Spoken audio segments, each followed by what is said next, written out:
Hello and welcome to a bonus episode of Nintendo Therapy, the show where we give you the latest Nintendo news and rumors, as well as celebrate all of the things Nintendo. And this bonus episode is coming to you because, believe it or not, we're already halfway through 2025, everybody. It's almost exactly to the day, the halfway point. I think July 2nd is the halfway point of the year. So yeah, unless you got a leap year, then it's, I don't know, July 3rd, 4th, something like that. But point is, we're halfway into the year, and I thought I'd do a bonus episode here where halfway into the year, let's see the games that I finished on my Switch in 2025 and talk about how I would rank them. So we're going to do a tier list and rank the games I finished in 2025. Comment down below what games you've finished. What are your S tier games? What are your D tier games? Let me know down below what in 2025 has been a memorable experience playing so far for you. So we're going to kick things off with a short hike. The game that Harrison recommended to me. I'm sure if you listened to the show, you heard the conversations about that. I really enjoyed A Short Hike. I think for a game that can be finished in about 2 hours, there's not much more you could ask for.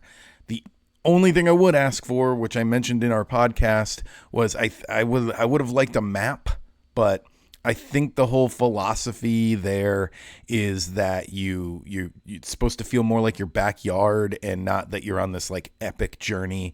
And I think with multiple playthroughs, you will know this island like the back of your hand because it's not like there's a whole lot to it. But I did get a little disoriented. I didn't know what direction I was supposed to be heading in sometimes.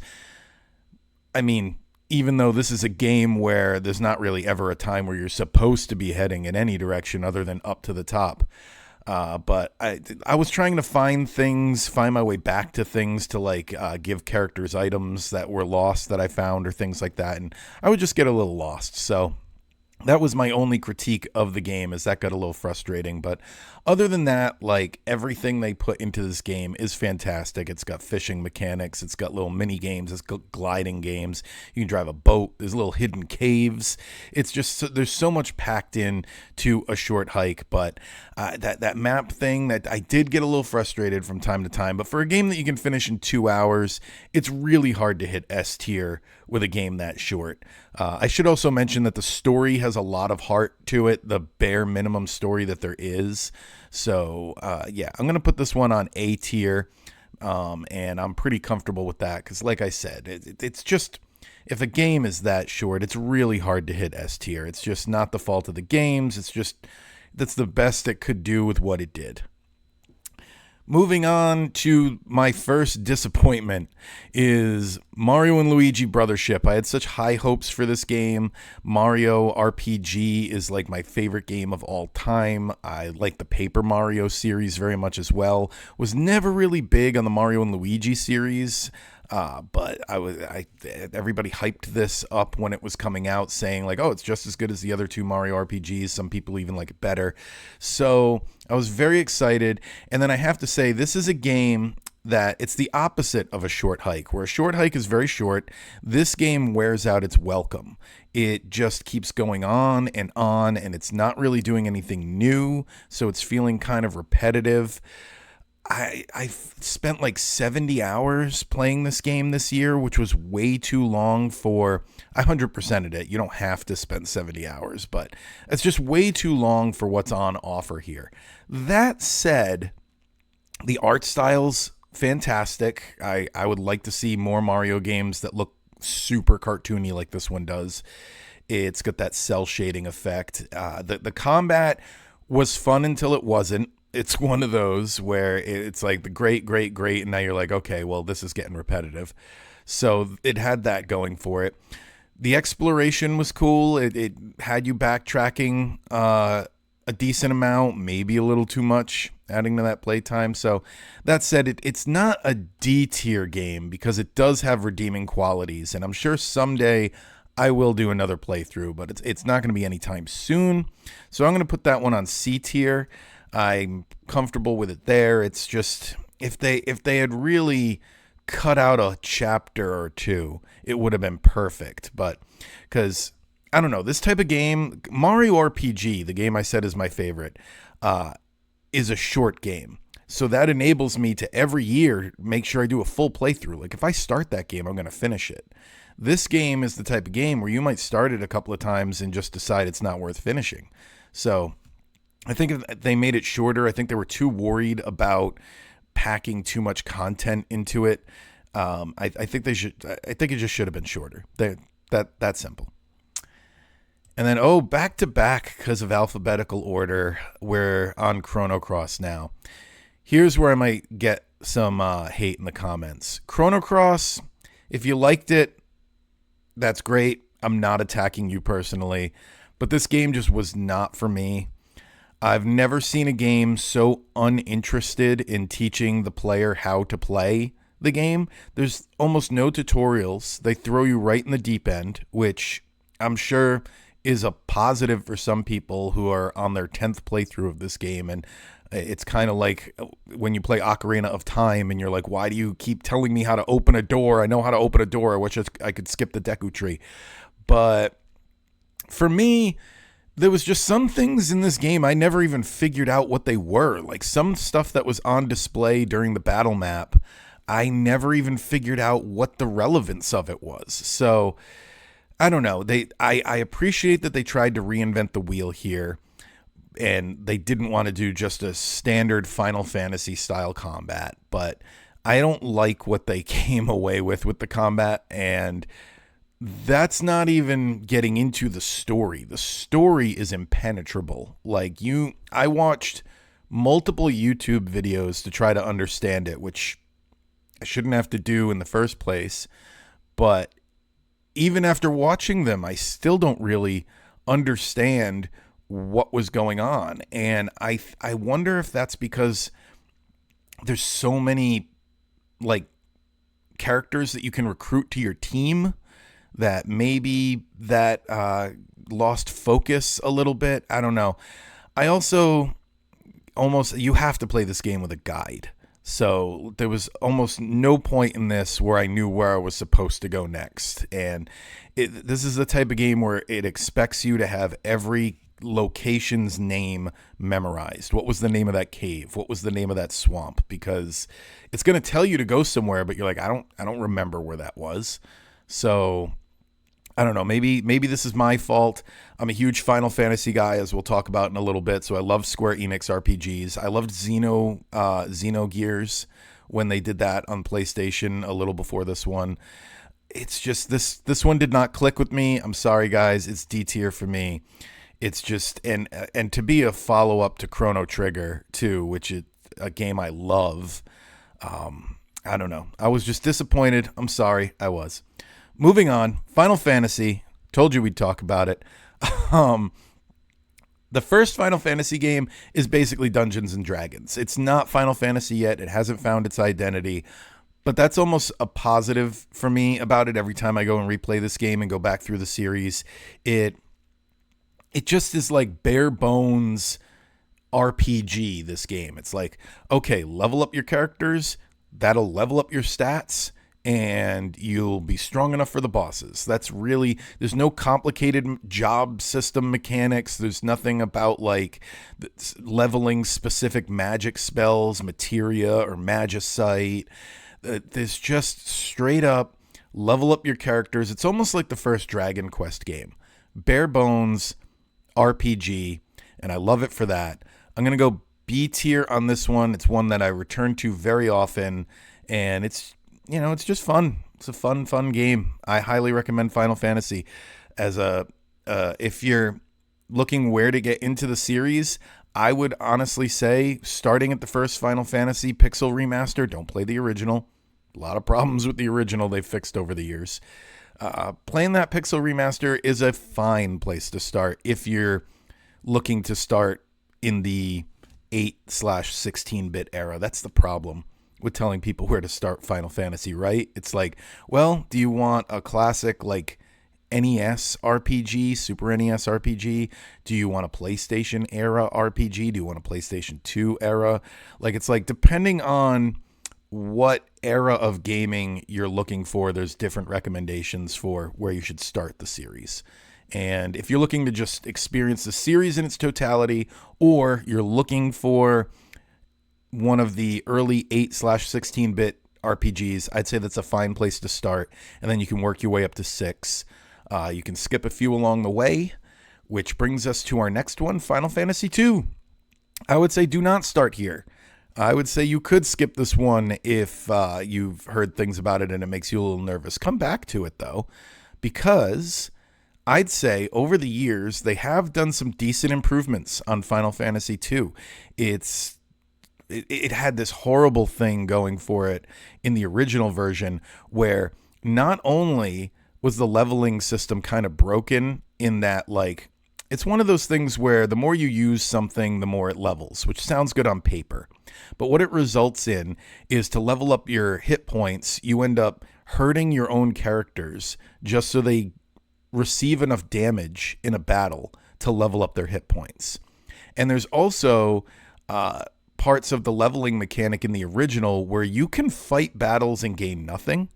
You can fight battles and lose attributes, like your intelligence, your strength can go down, which they've taken out of the remakes. So Pixel Remaster does not have that, and that's why this was the first version that I was able to finish. It's just so much better than the original. You never have to be fighting a random encounter and worried about, so are my characters going to lose something in this battle? You don't have to like study the leveling mechanics as much. They also did a really good job of just translating this game and making sure that the story was understandable. The Pixel Remaster is really good. I'm just not like a big fan of the rotating fourth party member. Not to spoil too much about the story, but you have basically a party of 3, and then the story will always give you a different person to be that fourth person in your party, and it's like a rotating spot, which I don't like because they are still involved in the same leveling system. So you might teach this person a bunch of spells, you might get them like really strong in their attack points or whatever, and then you lose them.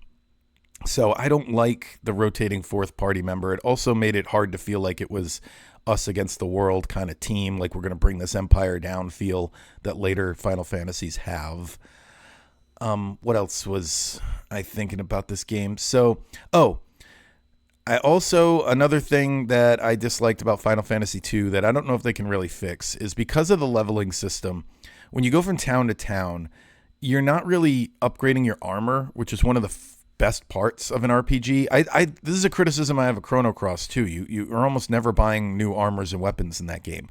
And like the best thing to me in an RPG is like when you go to a new town and you explore the shops and you start leveling up your attack and your defense and you're like, oh, now I got this armor. I'm untouchable. I'm strong.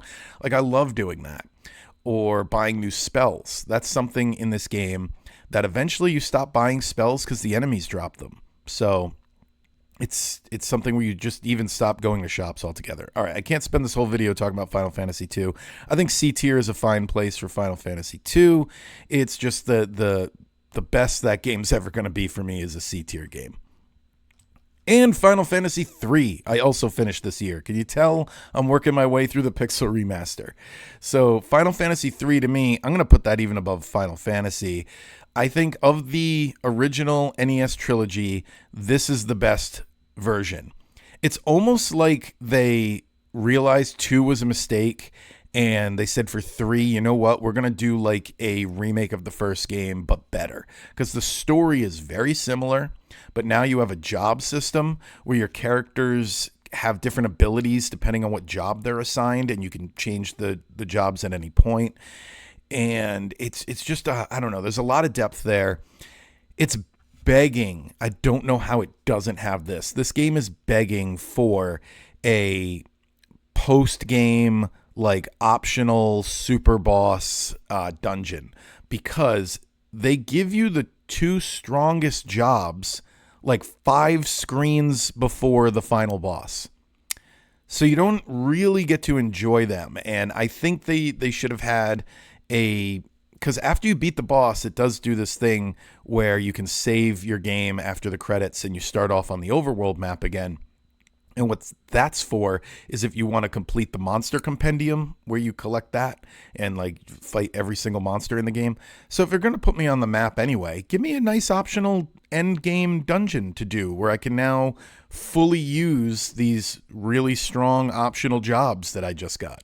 The only real advantage is they make the end boss easier. Give me something else to do with them. So B tier for Final Fantasy III, also a good starting point, I feel like, for the franchise.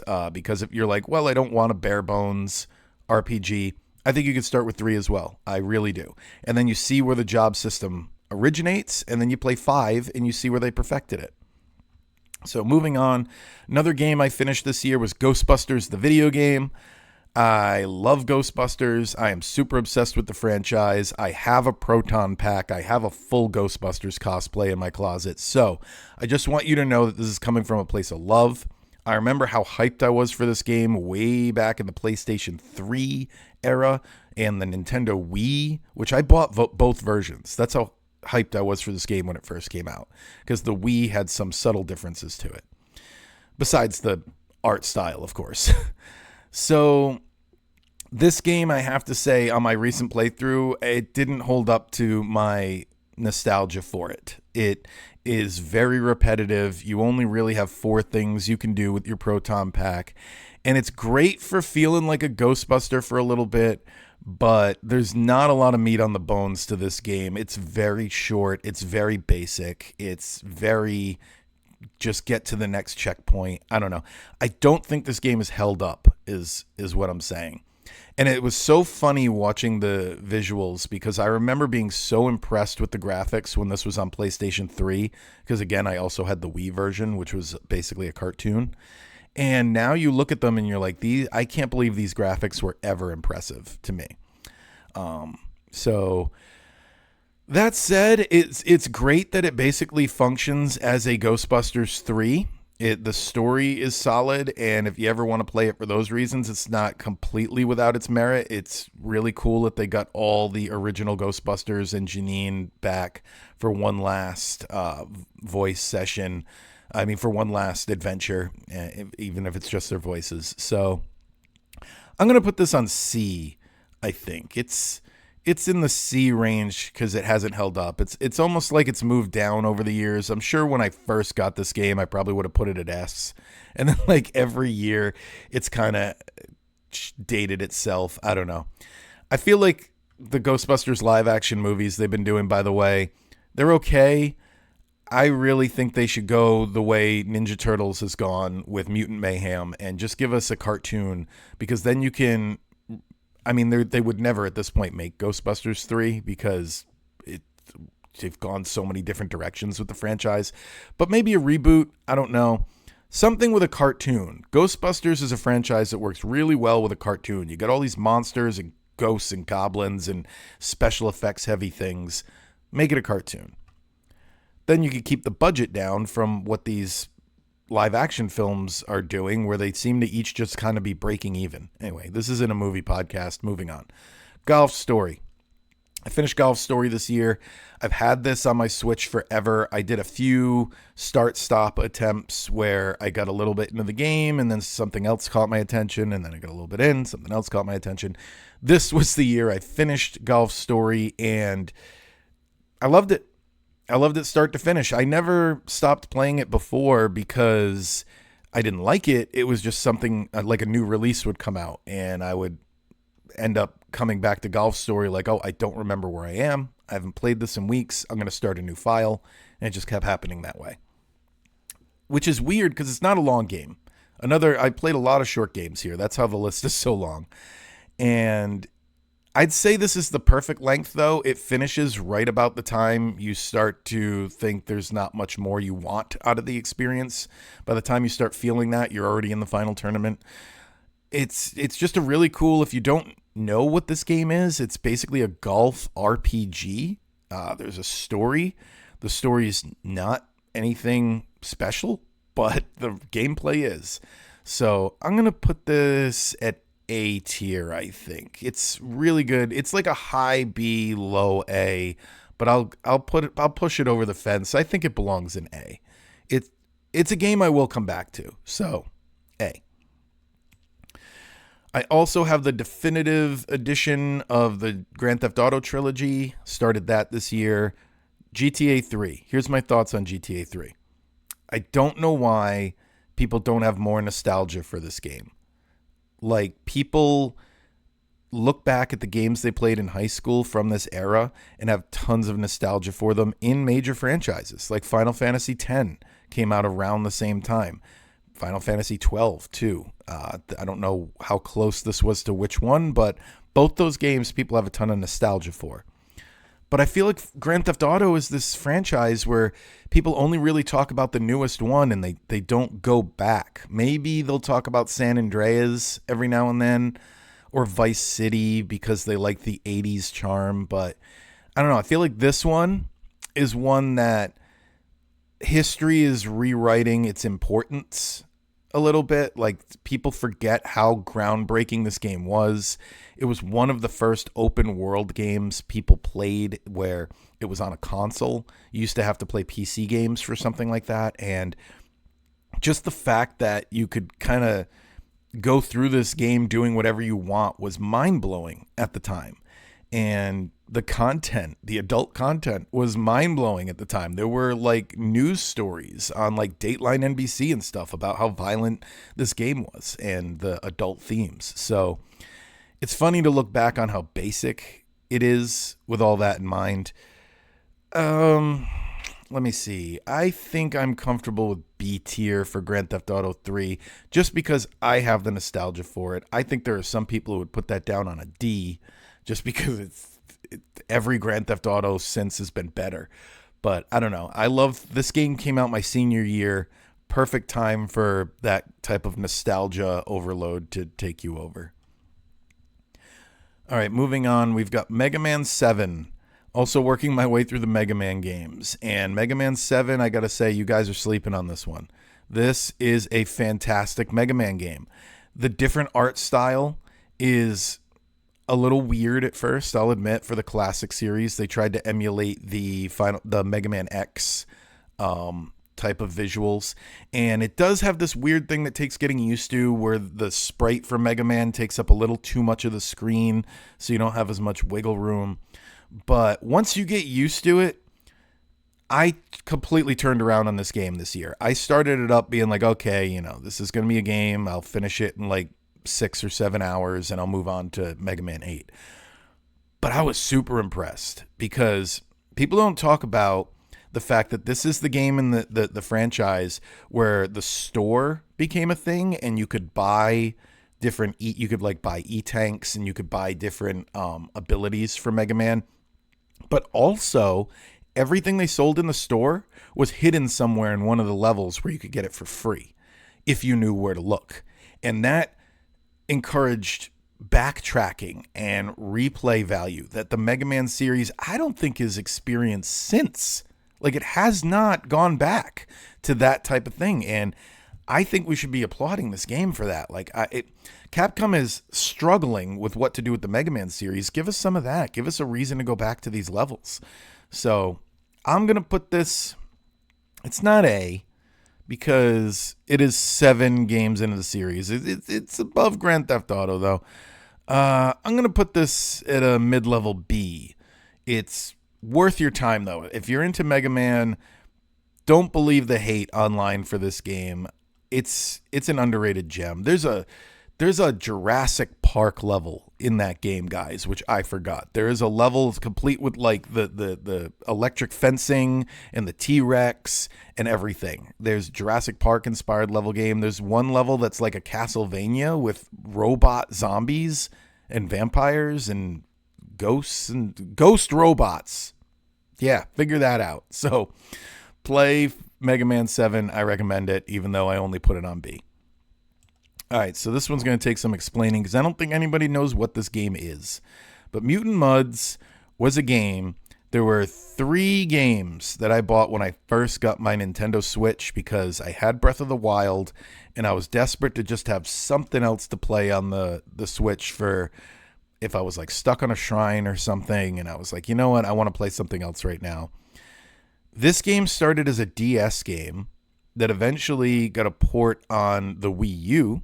and eventually made it to the Switch. It was a game that was available day one on the Switch, and it was cheap.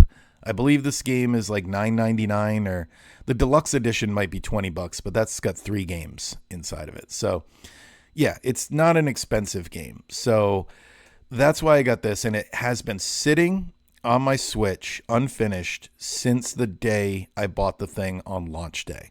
This year, I finally finished it, and it's all right. It's a very, very basic platforming game where you've got like you've got a little pea shooter gun, kind of like Mega Man, and you've got a jetpack. And there's not a lot of enemy variety, I'll say that.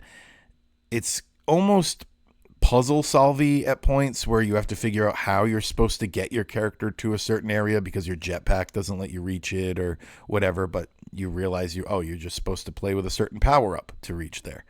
Anyway, it's like I said, it's all right. It's a C tier game. It's very basic. It's got its supporters, which is why I got it at the time. I think it was very well reviewed, but it's all right. It's all right. Shovel Knight.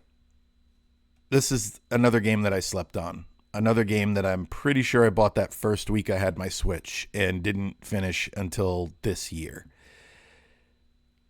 This was the perfect game for me. I love when games will emulate that early NES style or Super NES style. I love everything this game did where they did it as almost a thought experiment. If you read interviews with the dev team, they talked about how their goal was to make this a game from an alternate universe where the NES, the Super Nintendo, never came out. And just the NES, people just kept getting better and better at making games for the original Nintendo. And we never got other systems. And that said, it really feels like that. It feels like the best version of a Nintendo game you can get. And the Treasure Trove Edition has 4 extra modes where each one plays like a different style. Like, I don't remember their names, but one of the characters kind of plays like Ninja Gaiden, where you stick to the walls and you do like the flippies. One of them is kind of a more floaty gameplay style. It's just, it's got plenty of content. It's medieval Mega Man is what it is. And I just love it to death. I'm putting this at S. Over time, it might fall down to an A, but it's worth it being up there. They've been talking about taking the franchise in a new direction forever, but they've never said what that means. I think they're making a 3D Shovel Knight game. I don't know. But where's more Shovel Knight, guys? That's all I'm saying. Give us some more Shovel Knight. And then I also finished Steam World Dig 2. So, this is a Metroid type, how to describe. It's a side-scrolling game, but it's almost like Metroid meets Minecraft or Metroid meets Terraria, where you're digging down into the earth, and different places on the map will give you sort of like a new ability, and that new ability will allow you to access new places on the map. So exactly like a Metroid game. It's another short one, and it is also kind of, I don't know, it's not A tier. B tier is getting kind of crowded, but I do kind of feel like that's where it belongs, just because there were parts, especially towards the beginning, where I felt like you had to come back to the surface too often, and it was stopping my exploration in its tracks to just go back up and empty out my bag and sell everything that I had to get some money and then go dig some more. So I feel like they could have beefed up your backpack and had you carry a little more in the beginning. Even though you do level up the backpack as you go, I don't think you started with enough. So, yeah, B tier. We'll put this at another above Grand Theft Auto 3, but a B tier nonetheless. If you like Metroid type games though, and you like indie games, I do recommend people play Steam World Dig. It's a really good Metroid game. It's kind of something you can play casually. There's not a whole lot of difficulty to it, so I enjoyed my time. B tier. Moving on. I played Star Fox in an Airport this year. It's another short game. Man, did I just play short games this year? No, because Mario and Luigi took an eternity. So yeah, Star Fox is a good game. Another game you can finish quickly. It's got the 3 branching paths. It's a classic. I prefer the dialogue they have in this game to Star Fox 64. That might be controversial, but I prefer them to just talk gibberish. Like, it's almost like Animal Crossing when they get on the mic and they're just like, burr, burr, burr, burr, burr, burr, dur, dur, dur, dur, dur. Like, that's what I want the Star Fox characters doing. I'm going to put this above Golf Story in A tier. It's Star Fox. You've either played it at this point or you haven't, which is going to be the running theme for the next couple of games too, because next up we have Super Mario Brothers. Super Mario Brothers is a perfect game. I don't think you could argue that. It's been around since the beginning. It's not the first video game, but it was the first video game to get it right. It's Mario Brothers, man. What is there to say? I played this one on a Sunday straight through, start to finish. Lazy Sunday. Decided I hadn't played Mario Brothers in a while and put it on. I don't think there's any question that it's an S tier game. It's Super Mario Brothers. It's perfect. It'll always be there for you. It's a really good start of a franchise, and it's almost easy to forget how much of the video game industry became standardized here. Maybe it wasn't the first game to do almost anything it does, but it was the first game to do them all in one game and do them right. Like, even just little things, like you can see YouTube video essays on the level design and how it teaches you to play as you go. You walk to the right and you either hit that first Goomba and die, or you learn to hit the jump button.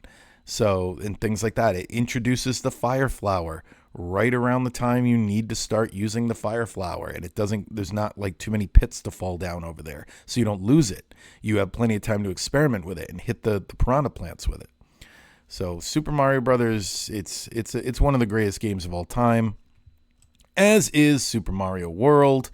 Obviously, S tier goes. Oh, well, let me put it above Mario Brothers. Why? Maybe I gotta scroll up. There we go. So, one of my favorite Mario games. I like it even better than Super Mario Brothers 3, which I did not play this year, but it's a fantastic Mario game. It's one of the best that they tried to emulate and go back to with the new Super Mario Brothers series. They tried going back to that, and I think again it's another perfect game. It's one of those you couldn't improve on it. Gave us Yoshi. Yoshi was introduced here. We never had Yoshi before this game, and he's gone on to be his own Nintendo character with his own series. I'm not saying it's the best Mario game, but it is really good. I actually prefer Super Mario World 2. Speaking of Yoshi, I think that game improves upon this one a little bit, but I don't know. Is anybody really going to argue with me that Super Mario World is S tier? I really don't see a good faith argument there. I see people saying it's not for them and they don't prefer it, but for what it's trying to do, I don't think it could have done any better. The Plucky Squire was an indie game that was crowdfunded, and I was disappointed in this one.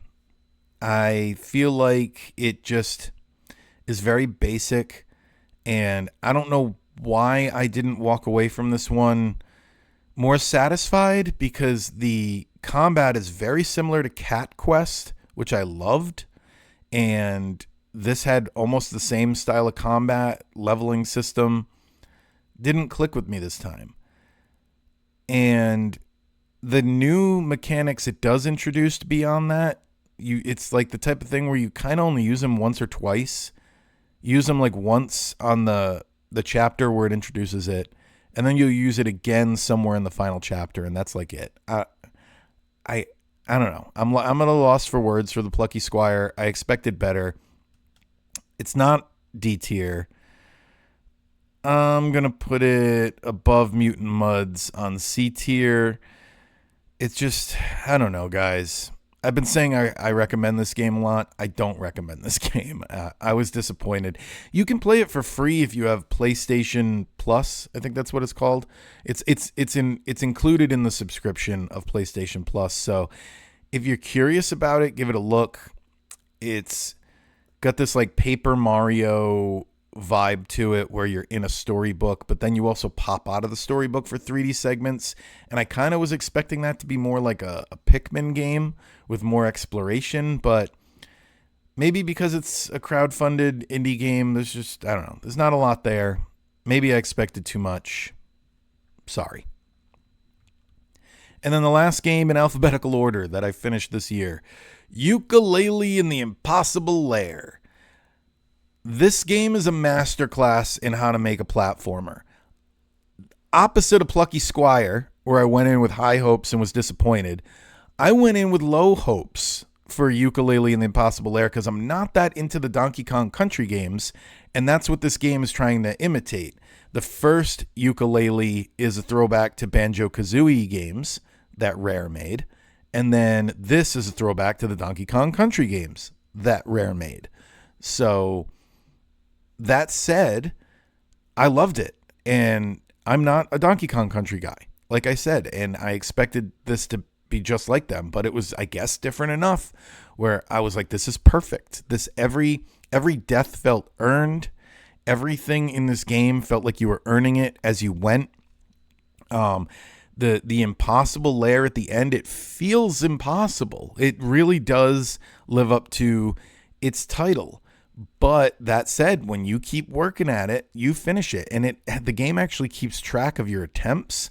So I went in at the end of the game. You can go right from the beginning if you're super skilled and try to get through right at the beginning of the game without playing any of the levels. It feels impossible to me. I've seen people online do it. You basically have to perfect this level. You can't take a hit of damage. But as you go through the game, you earn more and more damage points, essentially. You can take one more hit of damage. And by the end, I don't remember how many you exactly have. I think it's like 40 hits you can take. And even then, it took me 50 tries to finish the impossible lair. Because like I said, it keeps track for you how many attempts. I'm going to say I did hit a glitch at one point where it wouldn't move. What was the glitch? Oh, it wouldn't load the boss. There's 4 boss like checkpoints. And I got to one of them and the boss wouldn't, he like went down below the map and wouldn't come back up.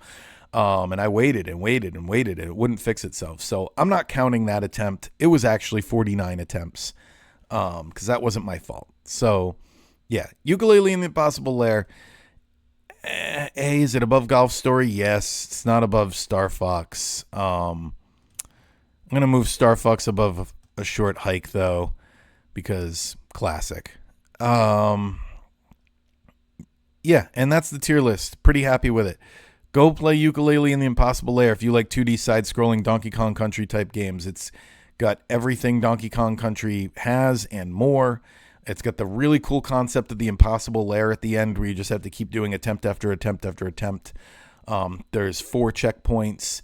Might have been 5 checkpoints. I can't remember, but highly recommend it. And those are the games that I finished in 2025 so far.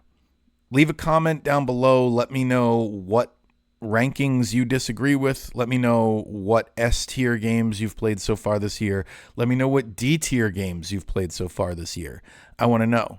And I also want to know why I lost my train of thought there.